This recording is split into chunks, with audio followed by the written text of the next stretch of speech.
always tell everybody, I don't go in there looking for the knockout. I go looking for the win. But if he get out of line, he's going to be the next one down. For Terence Crawford, he has definitely gone under the radar. 4-weight world champion, 41-0, 31 knockouts. A southpaw who's got IQ and speed and craft. I think it's a fabulously interesting matchup. It's going to be a great fight. The reason I have so much confidence is because I really believe that Bud Crawford doesn't fear Canelo Alvarez. A lot of his opponents. Terence Crawford erupted at Canelo Alvarez during a fiery press conference. While making it clear that his goal is always to win inside the ring, Crawford warned that if Canelo crosses the line or shows disrespect, things could turn personal. His words carried intensity and conviction, leaving no doubt that he is mentally and physically prepared for battle, radiating confidence before the fight has even begun. You a there is stuff. You a see you a hold talking to let Aaron. You a cause you keep talking like you doing all that talking. That's how you doing all that talking. You catch me, gotta come back. I come back. Don't talk, and you talking too much. This you want some attention? Right here. This is gonna be legendary. Right here. Female ass. So y'all tuning in. This is a legendary old school fight. Get out some attention. Put the camera on him because that's what he's doing. Showing out like a female. Let him finish, bud. Go ahead, EJ. Yeah. Trainer Greg Hackett has been outspoken about why he believes Crawford can beat Canelo. He points to Crawford's fearlessness both in and out of the ring. Unlike many fighters who hesitate against dominant figures, Crawford enters with total self-belief, a quality Hackett insists comes from years of discipline, adaptability, and victories. He describes confidence as a fighter's greatest weapon, and Crawford wields it better than most. For Hackett, this fight isn't an uphill battle for Crawford, but another chance to thrive under pressure. Yeah, they taking Crawford. You got people that was taking Crawford, they taking Canelo. Yeah. What do you make of it? It should be that way because we talking about a great fight here. We talking about two great athletes. So when it's like this, it's better for the betting. You know what I mean? All the people that like to bet, it's better for them. You know what I mean? Because nobody knows where the money gonna land. The reason I have so much confidence in this fight, you know, thinking that it's gonna be a great fight. The reason I have so much confidence because I really believe that Bud Crawford doesn't fear Canelo Alvarez. A lot of his opponents in the past were nervous, scared from the beginning. I don't think Bud feel that way at all. I think we can get a good rumble on our hands. You know what I mean? It's just gonna come down to the big question for Bud is can he take the shot? You know what I'm saying? The question I think for Canelo is does he get old? I say that for a reason. He got a lot of fights, bro. He got, I think he going on almost 70 fights. You know what I'm saying? Oh, he a little bit under 70. That's a lot of fights for current time. You know what I'm saying? And Bud got a lot of gas still left, but he's older as well. And I mean, a lot of people would like to give him shit for not being able to take a shot, or not that he didn't take the shot, but getting buzzed with some shots at lower weight classes. So it's like, how can he handle himself at 168 pounds? But you have to understand the physical to understand how. You know what I mean? I'm not about to get into all of that, but you know what I mean? I do understand he will be a lot more sturdy at 68. I mean, if you smart, you've seen it at 47 versus Earl Spence. Boxing commentator Adam Smith views the fight as a monumental leap for Crawford, but one he is capable of winning. Smith highlights Crawford's high ring IQ, ability to adapt mid-fight, and speed as key assets against Canelo's defensive style. He predicts the bout could come down to points, with Crawford's intelligence and precision giving him the edge over 12 rounds. For Smith, this has the makings of a modern classic where strategy, skill, and endurance decide the outcome. November the 13th, it's billed as fight of the century. I do feel as though this one, for such an unbelievably good fight, the prospect of, it has gone under the radar a bit. We've spoken more about fights that are not even. Remember you back then? I mean, how much you spoke about? No, I love that fight. Yeah, but compared to these two guys, Yeah, but that's in Britain. That's prime time here. It's the football casuals. I think the problem with this fight is It is just a fabulous boxing matchup and one with all sorts of curiosity between two superstars. The Ring magazine's dedicated the entire magazine, but this is boxing. It's hardcore boxing.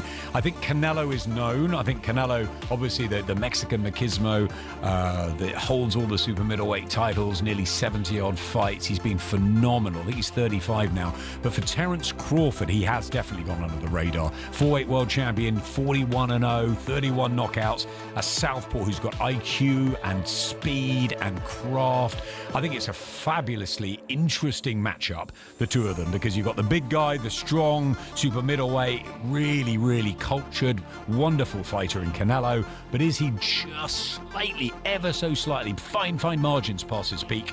And you've got Crawford, who needs this fight as his coming out party. The big news, it's on Netflix, so he'll get the attention. Can Crawford do it? It's a huge step again in weights, but I think he's got the speed, and I think he's got the know-how, I'm sure we'll talk about it more next week, to cause problems for Canelo, and I think that he could win it on point. Ade Oladipo offers a more skeptical take. He argues that, while the fight has generated hype, it lacks the natural intrigue of other high-profile matchups, such as Alexander Usyk versus Daniel Dubois. Oladipo believes the weight difference and expectations stacked in Canelo's favor reduce the balance of competitiveness. He sees the excitement around Crawford versus Canelo as largely manufactured by promotion rather than a true clash of unpredictable styles. Like, it's been billed as the biggest fight of the century. Some are saying the biggest fight of all time. Let's calm down, people. Let's breathe a little bit. It's a big fight. But it doesn't quite feel like those things. It doesn't feel like the biggest fight of the century. Like, this doesn't feel like, and maybe because I work these events, so it's slightly different, but this doesn't feel like Usyk Fury, for example. It doesn't feel like that at all. That felt like, oh my God, this is going to happen. Undisputed heavyweight title fight. Remember, this is an undisputed super middleweight title fight. Just feels a bit lacking of something. I can't believe that Max Kellerman is now part of this. And again, for nostalgia, we haven't got a Max Kellerman face-off. Like, how Canelo speaks great English now. How we haven't got that? Just to kind of give it a bit of spice, because Canelo, with his English, it's like he's only learnt the bad words. He does chat a lot of shit. So I almost feel like we should have done that. Maybe because it's on Netflix, it hasn't got a bit of a push from ESPN. Obviously, there's no DAZN stuff, obviously, because DAZN are not covering it. I feel like it's lacking something. And maybe because both of them don't trash talk either. Because when I think of the biggest fights of the last sort of 15, 20 years, we've always had one side of the fight, or one side is a big trash talker. In some instances, two. The biggest fights, again, Usyk Fury. Fury was happy to do all the trash talking. Sold it. Event went massive. Mayweather Pacquiao. Mayweather is happy to do all that, right? Mayweather McGregor. Hence why that went just colossal, because you got two of the biggest trash talkers ever doing it. This time, Canelo ain't saying anything. Crawford ain't saying anything. Feels a bit flat. Feels a little bit flat. Promoters have gone all in to brand Crawford versus Canelo as the fight of the century. With Netflix involved, the event has been elevated into a cultural spectacle, complete with behind-the-scenes access, documentaries, and global marketing. By blurring the lines between sport and entertainment, the build-up has reached households far beyond boxing's core fan base, creating an atmosphere that rivals some of the biggest crossover events in history. I'm holding you to the standard you said. They're tagging this the fight of the century. Colossal, super fight, Netflix, Dana White, right? So now we got to look at it. You can't tell me something. See, I'm not the type of person where you could pee on my leg and tell me it's raining. If that's you and you're going to let somebody urinate on your leg and tell you it's raining, that's on you. But I don't do that. I'm a critical thinker, and I'm not just going to listen to what you tell me and see if the facts don't support that, right? So if this is the fight of the century, let's look at it. Boxing tickets, Canelo versus Crawford, right? Since August 29th, tickets listed, $2,566 value, $7 million plus worth of tickets.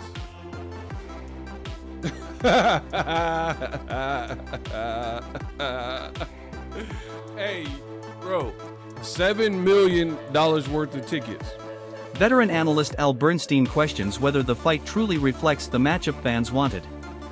He argues that Crawford versus Canelo wasn't built from organic demand but more from promotional hype. According to him, fans would have rather seen Crawford remain in his natural division or Canelo face challengers closer to his weight.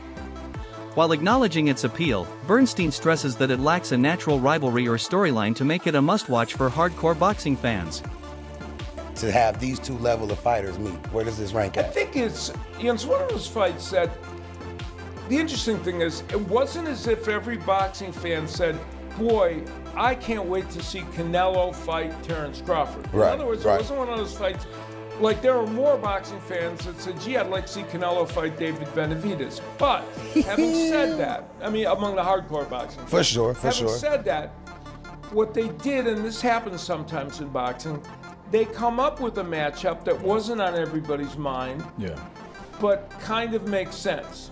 And the proof is in the pudding. If you do one of those kind of matches and the interest is not there, you're going to find that out. For sure. In this case, obviously the interest was there because they've sold. I mean, I went online and looked at the the ticket sales and everything, and they've sold. It looks like they've already sold 30,000, 40,000 seats. Oh yeah. Yeah, I believe they'll sell it out. Left, in Allegiant Stadium. So that alone is an indicator.